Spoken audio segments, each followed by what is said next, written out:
نماز تہجد اکثر لوگ پڑھتے تو ہیں لیکن ان کو صحیح طریقہ نہیں آتا۔ تہجد کی نماز پڑھنے کا مکمل طریقہ، نیت کیسے کرنی ہے، کون سے وقت میں پڑھی جائے، اس کے لیے سونا ضروری ہے یا نہیں، ویسے بھی پڑھ سکتے ہیں، اور اس کی کتنی رکعتیں پڑھی جائیں، اور رکعتوں میں کون سی صورت کتنی تعداد میں پڑھی جائے، یہ مکمل تفصیل آپ کو بتائیں گے اسی ایک ہی ویڈیو کے اندر۔ کیونکہ دیکھیں نماز تہجد یہ اسلام کی نہایت اہم اور بابرکت عبادت ہے جو رات کے آخری حصے میں ادا کی جاتی ہے۔ اس کا وقت بھی بتاؤں گا کہ ٹائم کون سا چل رہا ہے۔ یہ نماز اللہ تعالیٰ کے خاص بندوں کا شیوا ہے اور قرآن و حدیث میں اس کی بہت زیادہ فضیلت ہے، کیونکہ تہجد کی نماز انسان کو اللہ تعالیٰ کے قریب کرتی ہے، دل کو سکون عطا کرتی ہے، گناہوں کی معافی کا ذریعہ بنتی ہے۔ اس لیے قرآن پاک میں اللہ تعالیٰ نے اپنے نیک بندوں کی جو صفتیں بیان فرمائی ہیں نا، ان میں وہ راتوں کو کم سوتے ہیں اور رب کے حضور قیام کرتے ہیں۔ سورۃ بنی اسرائیل میں ارشاد باری تعالیٰ ہے کہ رات کے کچھ حصے میں تہجد پڑھا کریں، یہ آپ کے لیے زائد ہے، امید ہے کہ آپ کا رب آپ کو مقام محمود پر فیض فرمائے گا۔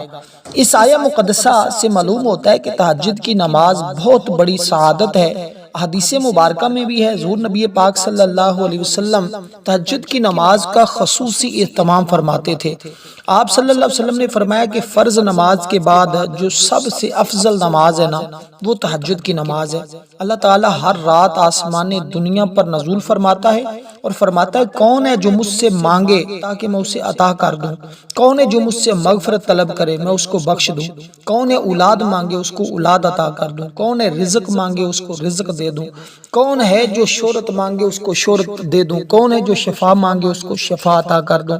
اس لیے رات کا جو آخری حصہ ہوتا ہے نا، یہ قبولیت کا خاص وقت ہوتا ہے۔ اس وقت اللہ تعالیٰ اپنے بندوں کی دعاؤں کو خاص طور پر سنتا ہے۔ تہجد کے وقت مانگی کی دعائیں انسان کی دنیا اور آخرت دونوں کو سنوار دیتی ہیں۔ دیکھیں بزرگان دین ہمیشہ تہجد کا اہتمام کرتے تھے اور اسے کامیابی کا راز سمجھتے تھے۔ نبی علیہ الصلوۃ والسلام تہجد کی نماز کبھی ترک نہیں فرماتے تھے، حتیٰ کہ بیماری کی حالت میں بھی آپ صلی اللہ علیہ وسلم بیٹھ کر تہجد ادا کرتے تھے۔ آپ طویل قیام فرماتے، قرآن کی تلاوت کرتے، روتے ہوئے اللہ تعالیٰ سے دعا مانگتے تھے۔ صحابہ کرام تہجد کیسے ادا کرتے تھے کہ تہجد کی بہت پابندی کرتے تھے صحابہ کرام۔ وہ راتوں کو اٹھ کر لمبے قیام، قرآن پڑھتے، اللہ سے گریہ زاری کرتے۔ ان کی کامیابی اور عظمت کا ایک بڑا سبب تہجد کی پابندی تھی۔ تہجد کی نماز کے دنیاوی فائدے بھی ہیں اور آپ کو اخروی فائدے بھی ملیں گے، روحانی فائدے بھی ملیں گے۔ دیکھیں تہجد کی نماز صرف روحانی فائدے ہی نہیں دیتی بلکہ دنیاوی زندگی پر بہت مثبت اثر ڈالتی ہے۔ اس سے ذہنی سکون حاصل ہوتا ہے، پریشانیاں کم ہوتی ہیں، انسان کے معاملات میں آسانی پیدا ہوتی ہے۔ جو شخص تہجد کا عادی ہو جاتا ہے اس کی زندگی میں برکت آ جاتی ہے۔ اب اس کے آپ نے نیت کیسے کرنی ہے۔ اب میں رکعتوں کی بات کروں تو اس کی جو رکعتیں ہیں نا، وہ آپ 8 بھی پڑھ سکتے ہیں، یعنی زیادہ سے زیادہ 8، 4 بھی پڑھ سکتے ہیں، اور کم از کم 4 ہی پڑھنی چاہیے۔ اگر مکمل پڑھنی تو پھر 8 رکعتیں آپ پڑھیں، لیکن کم از کم بعض لوگ صرف 2 پڑھتے ہیں تو 2 نہیں پڑھنی، آپ نے کم از کم 4 پڑھنی ہے، یا پھر آپ نے 8 رکعتیں پڑھنی، 6 بھی پڑھ سکتے ہیں۔ تو 4 پڑھ لیں یا 6 پڑھ لیں یا 8 پڑھ لیں، لیکن بہترین جو ہے وہ 8 ہی پڑھیں، تو یہ سب سے زیادہ بہترین طریقہ ہے۔ 6 بھی پڑھ سکتے ہیں اور 4 بھی پڑھ سکتے ہیں۔ اب آپ نے اس کی نیت کیسے کرنی ہے، اب ان میں کون کون سی صورت پڑھی جائے گی۔ دیکھیں اس کے لیے سونا شرط ہے، سونے کے بغیر آپ تہجد کی نماز آپ کی نہیں ہوگی، وہ بھی میں آگے چل کر آپ کو اس کا عرض کرتا ہوں۔ پہلے نیت سماعت فرما دیں۔ 2 رکعت نماز صلاۃ التہجد بندگی اللہ تعالیٰ کی منہ طرف خانہ کعبہ کے اللہ اکبر، آپ نے 2 کی نیت کرنی ہے، یہ 4 کی نیت سے نہیں پڑھی جائے گی۔ 2 رکعت کر کے آپ نے ادا کرنی ہوگی۔ تو نیت میں نے آپ کے سامنے عرض کر دی ہے۔ اب آگے آپ نے کیسے پڑھنی ہے اس بات کی طرف ہم بڑھتے ہیں۔ تعداد بھی میں نے عرض کر دی ہے کہ کتنی پڑھنی ہے، وہ طریقہ میں آگے آپ کو عرض کرتا ہوں کہ اس کے اندر جو چیزیں پڑھنی ہے، سورۃ اخلاص پڑھنی ہے تو کتنی بار پڑھنی ہے، کیونکہ دیکھیں تہجد کی جو نماز ہے نا، یہ گناہوں کے کفارے کا ذریعہ ہے۔ سچی توبہ اور رات کی عبادت اللہ تعالیٰ کو بے حد پسند ہے۔ تو جو بندہ رات کے اندھیرے میں اٹھ کر اپنے رب سے معافی مانگتا ہے نا، اللہ اس کے گناہ معاف فرما دیتا ہے۔ تو تہجد کی نماز کم از کم 2 رکعتیں بھی پڑھی جاتی ہیں، زیادہ سے زیادہ آپ 8 پڑھیں، تو اس کے بعد 3 وتر اگر عشاء کے نہیں پڑھے تو وہ بھی پڑھ سکتے ہیں، تو 2 بھی بعض لوگ پڑھتے ہیں، لیکن میں نے جیسے آپ کے سامنے ذکر کیا ہے، آپ اس پر عمل کریں گے تو 2-4 دن میں ہی آپ کو اس کا رزلٹ ملے گا اور آپ کی روحانی قوت مضبوط ہوگی، آپ کو فائدے اور برکتیں ملنا شروع ہو جائیں گی۔ تو دیکھیں، یہ تہجد کی پابندی کے لیے جلد سونا چاہیے، نیت کرنا، اور اسی طرح رات کو سوئیں تو رات کو نیت کر کے اگر کوئی بندہ سوتا ہے نا کہ میں صبح اٹھ کے تہجد کی نماز پڑھوں گا، اگرچہ وہ ساری رات سویا رہا لیکن اللہ تعالیٰ اس کے نامہ اعمال میں رات عبادت کا ثواب لکھ دیتا ہے۔ دیکھیں، اچھی نیت جو ہوتی ہے نا، یہ حضور علیہ الصلوۃ والسلام کی امت کا خاصہ ہے کہ اللہ تعالیٰ حضور کے غلاموں کو ان کی اچھی نیت پر بھی اجر عطا فرماتا ہے۔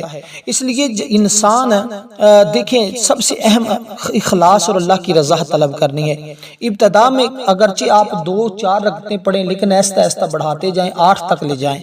پہلے دن آپ 2 پڑھی ہیں، شروع کیا آپ نے، اگر ارادہ کیا، اگر پہلے سے معمول میں ہے آپ کے تہجد کی نماز، اور ہم بھی تہجد میں پڑھتے ہیں نماز، تو اس کے بعد ہم خصوصی دعا بھی کرتے ہیں تمام لوگوں کے لیے، تمام امت مسلمہ کے لیے۔ اگر آپ بھی اس دعا میں اپنا نام شامل کروانا چاہتے ہیں تو 10 بار درود پاک پڑھیں، کمنٹ میں نام لکھیں، کیونکہ اس وقت کی دعائیں رد نہیں ہوتی، وہ اللہ کی بارگاہ میں مقبول ہوتی ہیں۔ تہجد انسان کو اللہ کے قریب کر دیتی ہے، اور یہ وہ وقت ہے کہ جب بندہ اپنے رب سے راز و نیاز کرتا ہے۔ تہجد گزار بندے اللہ تعالیٰ کے محبوب بن جاتے ہیں اور ان کی دعائیں رد نہیں ہوتی۔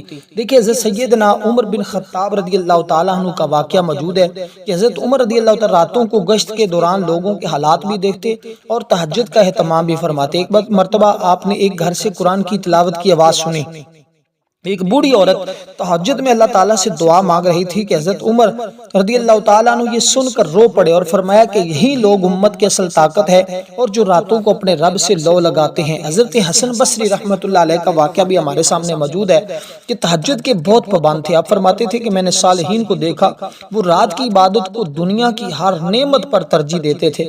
ایک شخص نے آپ سے پوچھا کہ ہم تہجد کے لیے کیوں نہیں اٹھ پاتے؟ آپ نے فرمایا تمہارے گناہوں نے تمہیں باندھ رکھا ہے۔ یہ واقعہ ہمیں گناہوں سے بچنے اور تہجد کی اہمیت کا سبق دیتا ہے۔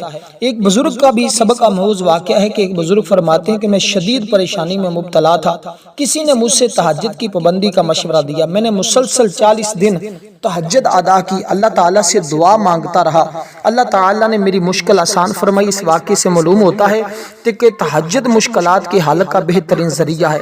میں آپ کو اس کے بارے میں فقط یہی کہوں گا کہ تہجد کی نماز ایک عظیم نعمت بھی ہے جو مسلمان کے لیے سعادت کا باعث ہے۔ ہمیں چاہیے کہ ہم اس مبارک عبادت کو اپنی زندگی کا حصہ لازمی بنائیں۔ اللہ تعالیٰ ہمیں تہجد کی پابندی کی توفیق عطا فرمائے اور ہماری دعاؤں کو قبول فرمائے۔ جو بھی یہ عبادت کرے، جو بھی اس عبادت کو کرنے کی کوشش کرے، اللہ تعالیٰ سب کو اس سے بے پناہ فیض و برکات نصیب فرمائے۔ تو اس ترتیب کے ساتھ دوستو، جب آپ یہ پڑھیں گے تو پڑھنے کا طریقہ میں نے جیسے آپ کو عرض کیا ہے، تو رات کی عشاء کی نماز کے بعد اس کا وقت شروع ہو جاتا ہے، یعنی کہ جب عشاء کی نماز ہو جاتی ہے نا تو اس کے بعد سے اس کا وقت شروع ہوتا ہے۔ آپ نے عشاء کی نماز پڑھی ہے، اس کے بعد آپ 1 گھنٹہ سو گئے ہیں، اس کے بعد اٹھ کر جس وقت چاہیں آپ نماز تہجد ادا کر سکتے ہیں۔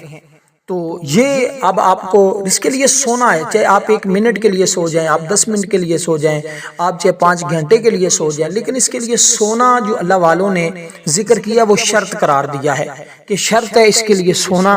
تو آپ سو کر جب بھی رات کے جس بھی حصے میں اٹھتے ہیں تو آپ اس کو ادا کر سکتے ہیں۔ اس کا افضل ترین وقت یہ ہوتا ہے کہ جیسے رات کے 3 بجے، 4 بجے، 5، آج کل جو اذان ہو رہی ہے تو اس سے پہلے تک آپ جس وقت چاہیں، یعنی فجر کی اذان ہونے سے پہلے تک جس وقت چاہیں آپ اس کو پڑھ سکتے ہیں، لیکن فجر کی اذان سے ہونے سے پہلے جو 1 گھنٹہ ہوتا ہے نا وہ سب سے افضل ترین وقت ہوتا ہے، کیونکہ اللہ تعالیٰ 300 رحمتوں کے دروازے کھولے ہوتے ہیں۔ اللہ تعالیٰ خود اپنے بندوں کو سے پکار رہا ہوتا ہے کہ بندے مانگ لے تجھے عطا کر دیا جائے گا۔ تو اس طرح دوستو آپ نے 2 رکعت کر کے اس کو ادا کرنا ہوگا۔ اب آپ نے سبحانک اللہ پڑھی، آگے سورۃ الفاتحہ شریف کو پڑھا، سورۃ الفاتحہ کے بعد آپ ہر رکعت کے اندر اگر چاہیں تو 3 مرتبہ سورۃ اخلاص کو پڑھتے جائیں، اور اگر آپ ایک مرتبہ بھی پڑھتے ہیں تو تہجد ہو جاتی ہے۔ اس لیے کہتے ہیں اگر جب آپ اس میں پڑھیں تو کوشش کریں کہ آپ اس کے اندر کم از کم 3 بار سورۃ اخلاص کو پڑھیں، کیونکہ 3 بار پڑھنا یہ پورا ایک قرآن پڑھنے کے برابر ثواب ملتا ہے۔ تو اس ترتیب کے ساتھ پڑھیں گے تو انشاءاللہ تعالی بے حد آپ کو فائدہ ہوگا۔ اور اسی طرح اگر آپ اس کو یعنی کہ جو رکعت آپ پڑھ رہے، پہلی رکعت پڑھ رہے ہیں تو آپ 1 بار پڑھ لیں، دوسری پڑھ رہے ہیں تو آپ 2 مرتبہ پڑھیں، تیسری پڑھ رہے ہیں تو 3 مرتبہ پڑھیں، چوتھی پڑھ رہے ہیں تو 4 مرتبہ پڑھیں، پانچویں پڑھ رہے ہیں تو 5 مرتبہ، چھٹی پڑھ رہے ہیں تو 6 مرتبہ، ساتویں پڑھ رہے ہیں تو 7 مرتبہ، 8ویں رکعت پڑھ رہے ہیں تو 8 مرتبہ سورۃ اخلاص کو پڑھیں۔ یہ بہترین طریقہ اس کا ہوتا ہے۔ تو اسی ترتیب کے ساتھ اگر ہر رکعت میں 3 بار پڑھتے جائیں یا 7 بار پڑھیں یا 21 بار پڑھیں یا 27 بار پڑھیں، طاقت عدد میں جتنی چاہیں آپ پڑھتے جائیں، تو اس کا یہی طریقہ کار ہے۔ چاہے آپ اس کے سورت کے علاوہ دوسری صورتیں بھی پڑھ سکتے ہیں، ضروری نہیں ہوتا۔ اکثر لوگ یہاں غلط فہمی کا شکار ہوتے ہیں کہ شاید یہی صورت ضروری ہوتی، نہیں، آپ کوئی بھی صورت پڑھ سکتے ہیں۔ اس کی ترتیب یہی ہے کہ 2 رکعتیں آپ نے پڑھنی ہے اور دونوں رکعتوں میں آپ 3 بار سورۃ اخلاص پڑھ لیں، تو یہ بھی طریقہ درست ہے۔ اسی طرح سے نہ پڑھیں، سورۃ الفاتحہ پڑھیں، اس کے بعد کوئی بھی سورت ملائیں، تو جیسے میں نے طریقہ آپ کے سامنے عرض کیا اسی ترتیب کے ساتھ پڑھیں۔ اس کے بعد دعا کا خاص اہتمام کریں۔ اس کے بعد جو آپ نے ایک آدھی میں آپ کو تسبیح عرض کر دیتا ہوں کہ 70 مرتبہ اگر آپ یہ تسبیح پڑھتے ہیں اور اس کے بعد اللہ کے حضور دعا کرتے ہیں، انشاءاللہ تعالی 3 دن کے اس عمل سے اللہ تعالیٰ بیماریوں سے شفا عطا فرمائے گا، رزق برکت سے بھر جائے گا، گھریلو سکون ملے گا، گناہوں کی معافی مل جائے گی۔ تو اس دعا کو آپ 3 بار پڑھیں اور اس تسبیح کو آپ 70 بار پڑھیں۔ جو تسبیح 70 بار پڑھنی ہے اس کو یہ دعا پڑھنے کے بعد پڑھنا ہے۔ پہلی دعا جو آپ کو عرض کر رہا ہوں، اللہم اغفر لی ورحمنی واہدنی وعافنی ورزقنی، اے اللہ مجھے بخش دے، مجھ پر رحم فرما، ہدایت دے، عافیت دے، رزق عطا فرما۔ اس دعا کا یہ مطلب ہے۔ اس کے بعد جو تسبیح آپ نے پڑھنی، واستغفر اللہ ربی من کل ذنب واتوب الیہ، اس کو 70 بار پڑھنا ہے۔ اور آپ نے کم از کم 100 مرتبہ درود پاک پڑھنے کا معمول بنا لیں، یا کم از کم 10 بار اس کے اول آخر درود پاک پڑھیں۔ اس کے بعد اللہ کے حضور دعا کریں، انشاءاللہ ہر دعا آپ کی قبول ہوگی۔ تو اگر یہ دعاؤں کی سمجھ نہ آئے تو کمنٹ میں پوچھ لیجئے گا، انشاءاللہ کوشش کریں گے آپ کو لکھ کر دے دیں۔ ویڈیو کو لائک کریں، شیئر کریں۔ والسلام ورحمۃ اللہ وبرکاتہ۔